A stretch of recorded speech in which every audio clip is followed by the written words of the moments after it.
6月18日是帕查拉吉蒂亚帕公主离世的第7天，也就是民间说的头七。曼谷大皇宫外的悼念队伍从凌晨就排起了长队，素白的莲花堆得像小山。整整7天，泰国民众的悲痛半分没减。而就在这场第6场功德仪式上，出现了所有人都没想到的身影。不丹国王旺楚克带着王后佩玛，专程从喜马拉雅山脚下飞到曼谷，亲自送帕公主最后一程。上午10点整，泰王马哈、苏提达王后陪同着不丹国王夫妇缓步走进毗曼拉塔亚王座殿。走在前面的2对夫妻，齐刷刷一身素黑丧服，辨识度却拉满。不丹国王身着传统黑色国袍，身姿挺拔；王后佩玛则穿着一身黑色基拉传统长裙，丝绸面料衬得肤色愈发冷白，略施淡妆，眉眼间满是肃穆。两人一出场，瞬间就成了全场焦点。哪怕是在遍地王室成员的大皇宫里，这对来自雪山之国的王室夫妇气质依旧格外突出。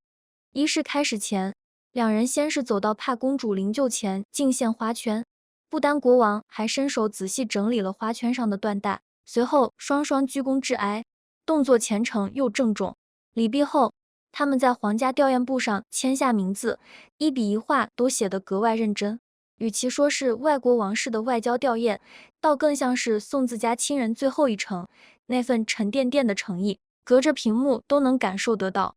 这场面看着只是寻常的外宾吊唁，实则藏着泰国王室等级森严的礼制细节，席位、站位、行礼方式分毫不能差，分寸拿捏错一分都是失礼。当天的座位安排直接把王室等级摆到了明面上，第一排摆着4把黄金座椅，背靠绣有泰国王室徽章的软垫，泰王和苏提达、不丹国王和佩玛王后4人并排上座，这是君主级别的最高礼遇。泰王的妹妹施灵通公主只能坐在第2排，而身为贵妃的施妮娜连正常入座的资格都没有。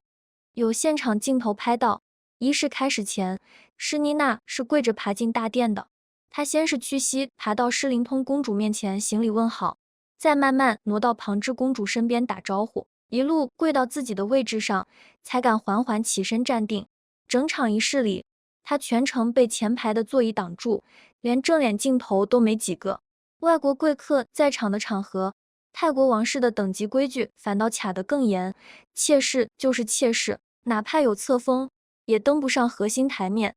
这不是施妮娜第一次在重大外事场合被刻意边缘化了。去年施利吉王太后的葬礼上，不丹国王夫妇同样到场吊唁，当时施妮娜也是全程跪在侧殿的边角位置，连和外宾正式打招呼的资格都没有。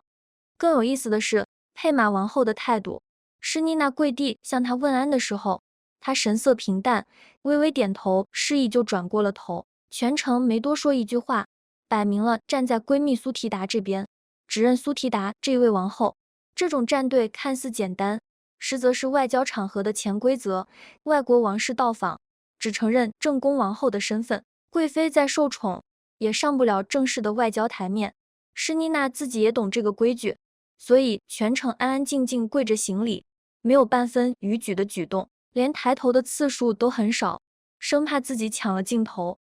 很多人可能会问，泰国办葬礼，为什么不丹国王夫妇要大老远亲自跑一趟？这面子给的也太大了吧？这话只说对了一半，他们来不只是外交礼数，更是真的有交情。算上这次，短短1年多时间里，不丹国王夫妇已经是第3次专程飞到曼谷吊唁了。第一次是2022年12月，帕公主突然在军犬训练场晕倒，紧急送进朱拉隆功医院抢救，情况危殆。消息刚传出去，佩玛王后第一时间就订了机票飞到曼谷，亲自去医院签字祈福，是全世界第一个赶到现场的外国王室成员。那时候所有人都摸不准帕公主能不能挺过来，王室内部都乱成一团，佩玛二话不说就赶过来，这份情分早就超出了普通的外交往来。第2次是去年10月，施利吉王太后病逝，不丹国王夫妇也是第一时间飞抵大皇宫，身着黑色丧服参加功德仪式，全程跟着泰王夫妇走完了所有流程。那时候苏提达刚失去婆婆，心力交瘁，佩玛陪着她手拉手走在皇宫里，低声安慰她的画面当时还被各大媒体拍了下来，说两位王后的感情比很多亲姐妹还好。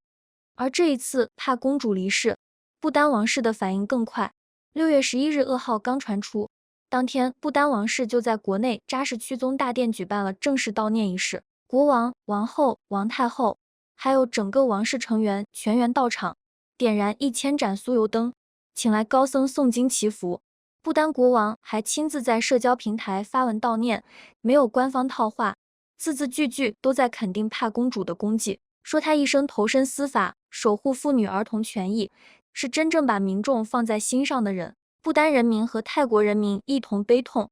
按理说，外国王室遇到这种事，发一封唁电，降半旗，让外交部说几句场面话，就已经算礼数周全了。可不丹偏不，国内悼念办完，国王又亲自带着王后飞过来，到场给帕公主送花圈，参加功德仪式。这种实打实的行动，比多少华丽的辞藻都有分量。两国王室能有这么深的私交，其实早有渊源。泰国和不丹都是南传佛教国家，宗教信仰同源，王室之间的往来可以追溯到拉玛9世普密蓬国王时期。当年普密蓬国王就多次和不丹4世国王会面，探讨佛教文化传承和王室治理经验。两国还联合推动过不少佛教典籍的修缮和传播项目，算是老一辈就结下的交情。到了马哈国王这一辈，他本身就对佛教文化十分推崇，加上和不丹5世国王旺楚克年纪相仿，很多观念投缘，私交比上一辈还要好。2025年，泰王首次出访不丹，之所以亲自驾机前往，不只是秀飞行技能，更是用最高规格的私人访问方式，表达对这份交情的重视。当时不丹方面也给足了牌面，举国欢迎，还特意安排了王室家宴，没有太多外交客套，更像是亲戚串门。说起来也巧，两位王后都是6月初的生日，而且都属马，年龄相仿，经历也有很多相似之处。佩玛有英国留学背景，一口流利的英语。苏提达做空姐的时候，常年飞国际航线，又陪着泰王在海外生活多年，英语也十分地道。俩人见面不用翻译，直接用英语交流，从王室礼仪聊到时尚穿搭，从公益项目聊到生活日常，越聊越投机，慢慢就成了无话不谈的闺蜜。两位王后的闺蜜情，也不只是外交场合的表面功夫，她们私下里一直保持着联系，逢年过节会互送礼物。苏提达会给佩玛寄泰国本土的香薰和珠宝设计稿，佩玛则会给苏提达寄不丹的手工织物和高山红茶。去年苏提达过生日，佩玛还特意托人送了一条亲手绣了莲花纹样的披肩，苏提达收到后十分喜欢，私下里出席小型活动经常披在身上。他们俩的相处跳出了王后的身份枷锁，更像是两个身处相似处境的女性，彼此理解，互相慰藉。佩玛身在不丹王宫，同样要面对王室的规矩和压力。苏提达在泰国王室的步步为营，她都懂。苏提达也明白，佩玛作为平民王后一路走来的不容易，俩人惺惺相惜，感情才会这么深厚。所以这次苏提达遭遇丧友之痛，佩玛哪怕路途遥远，也要飞过来陪她一程，哪怕只是并肩走几步，说几句话，对苏提达来说也是莫大的安慰。这次葬礼上，俩人全程并肩走，时不时低头说几句悄悄话，神态格外亲近。送不丹国王夫妇上车的时候，一向以表情管理著称的苏提达，久违地露出了灿烂的笑容，站在泰王身边，眉眼舒展，难得有了几分松弛感，和旁边始终沉浸在悲伤里、眉眼低垂的斯瑞范公主一对比，反差格外明显。也只有在佩玛面前，苏提达才能暂时卸下王后的重担，露出一点普通人的情绪。可笑容只是短暂的。回到仪式现场，苏提达很快又红了眼眶。很多人都说，怕公主去世，最伤心的是泰王，最难过的是斯瑞范，可最藏着心事的其实是苏提达。她的悲伤从来不是演出来的，她失去的不只是一位王室成员，更是自己在深宫里唯一的知己和靠山。很多人不知道，苏提达和帕公主同岁，只差了半岁。按辈分，苏提达是帕公主的继母，可论年纪，俩人根本就是同龄人。10多年前，苏提达刚进入王室的时候，还只是皇家护卫队的一名保镖，别说王后之位，连个正经名分都没有，见到谁都要屈膝行礼。那时候帕公主已经是嫡长公主，背后有玉坤家族撑腰，手握实权，是王室里说一不二的人物。按宫斗戏的逻辑，嫡公主根本不会把一个没名分的保镖放在眼里，可帕公主没有。苏提达做事细心，性格沉稳，负责帕公主的安保工作时，事事都安排得妥帖周到。时间久了，帕公主渐渐认可了这个和自己同龄的女人，不仅没有刁难她，反而处处帮她说话。有一张老照片特别经典，苏提达还没封后的时候，出席正式活动要跪在地上给帕公主开车门，姿态谦卑。可短短几年后，苏提达成了王后，俩人在同框，已经是并肩行走，低头说笑的模样。身份天差地别，却能相处成这样，靠的不只是苏提达的高情商，更是帕公主的坦荡和公允。在那个处处讲出身、讲等级、处处都是算计的后宫里，帕公主是苏提达最坚实的盟友。苏提达能一步步坐稳王后的位置，除了自己能忍，会察言观色，帕公主的支持至关重要。帕公主手握军权，民间声望高，她公开认可苏提达，就等于给王后之位盖了章。后宫里其他人想动苏提达，都得先掂量嫡公主的分量。更难得的是，俩人除了利益绑定，还有真感情。苏提达在宫里的日子，看着风光，实则步步惊心。太王心思难测，后宫暗流涌动，施妮娜虎视眈眈，提帮宫背后的势力也不容小觑。她心里的委屈、压力、不安，不能跟太王说，不能跟侍从说，连娘家都不能透露半分。只有在帕公主面前，她才能稍微卸下防备，说几句真心话。他们会聊王室公务里的糟心事，会吐槽仪式上繁琐的规矩，甚至会像普通小姐妹一样聊穿搭、聊护肤。有一次出席祭祀活动，苏提达把绶带戴反了，帕公主就站在旁边笑着提醒她，俩人偷偷对视憋笑的画面被拍下来，满是生活化的烟火气。那种不用算计、没有利益纠葛的松弛，在冰冷的大皇宫里，比任何珠宝都珍贵。所以帕公主病倒的这3年半，苏提达其实一直顶着巨大的压力。以前有帕公主在前面扛着，处理公务，稳住军方，平衡各方势力，她只需要做好王后的本分，打理好后宫就行。帕公主倒下后，很多事务慢慢落到了苏提达肩上，她出镜率越来越高，气场越来越强，可那份疲惫和孤独也越来越藏不住。头七仪式上，她站在太王身边，穿着一身黑色丧服，眼含热泪，整个人透着一股掩不住的憔悴。她看着灵柩里的帕公主，心里肯定比谁都清楚，这个和自己同龄、陪自己走过深宫风雨的人，真的走了。以后再遇到难办的事，再受了委屈，再也没有一个人能站在她身边，帮她撑腰，听她倾诉了。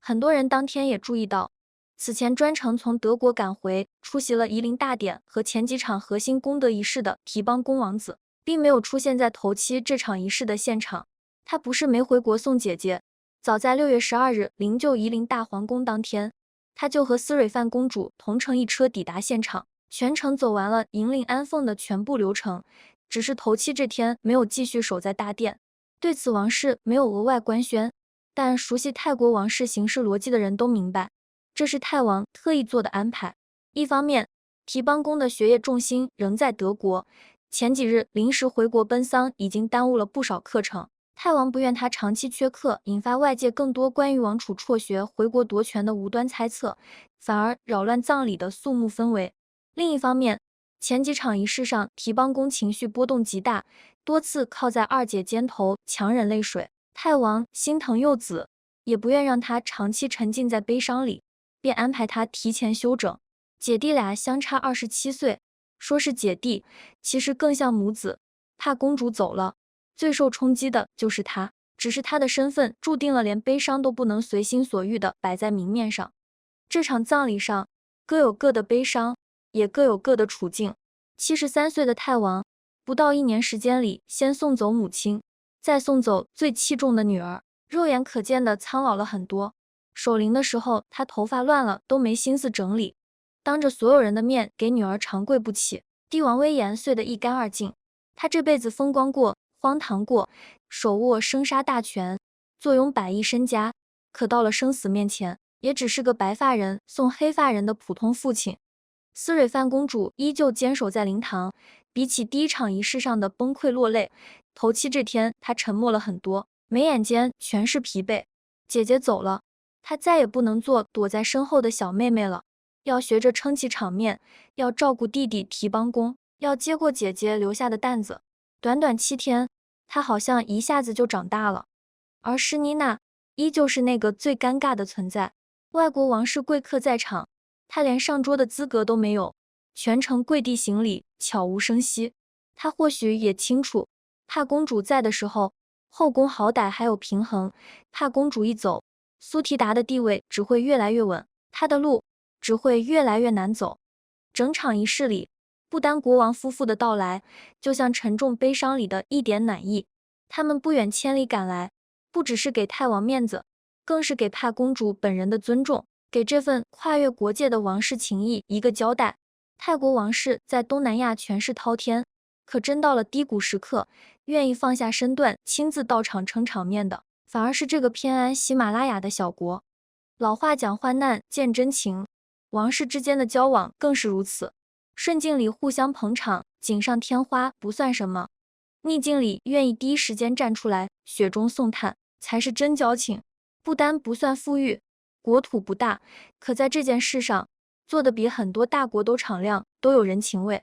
仪式结束的时候，大殿外的酥油灯一盏盏亮了起来，不丹国内点燃的千盏灯，大皇宫里长明的烛火，还有泰国民众手里捧着的白莲花，都在送这位勤恳了一辈子的公主最后一程。她活着的时候，为司法公正奔走，为底层百姓发声，为王室稳定操劳，一辈子都在扛起责任。走了之后，有万民悼念，有挚友送别，有一国君主亲自吊唁，也算是不枉此生了。只是苦了活着的人，泰王要承受丧女之痛，还要稳住王室大局。思蕊范要接过姐姐的担子，学着独当一面。苏提达要继续守着王后的位置，在深宫里独自往前走。怕公主这根顶梁柱倒了，未来的泰国王室注定要迎来新的动荡与洗牌。而这份跨越雪山与曼谷的王室情谊，会成为这场悲伤里最温暖的注脚，被所有人记在心里。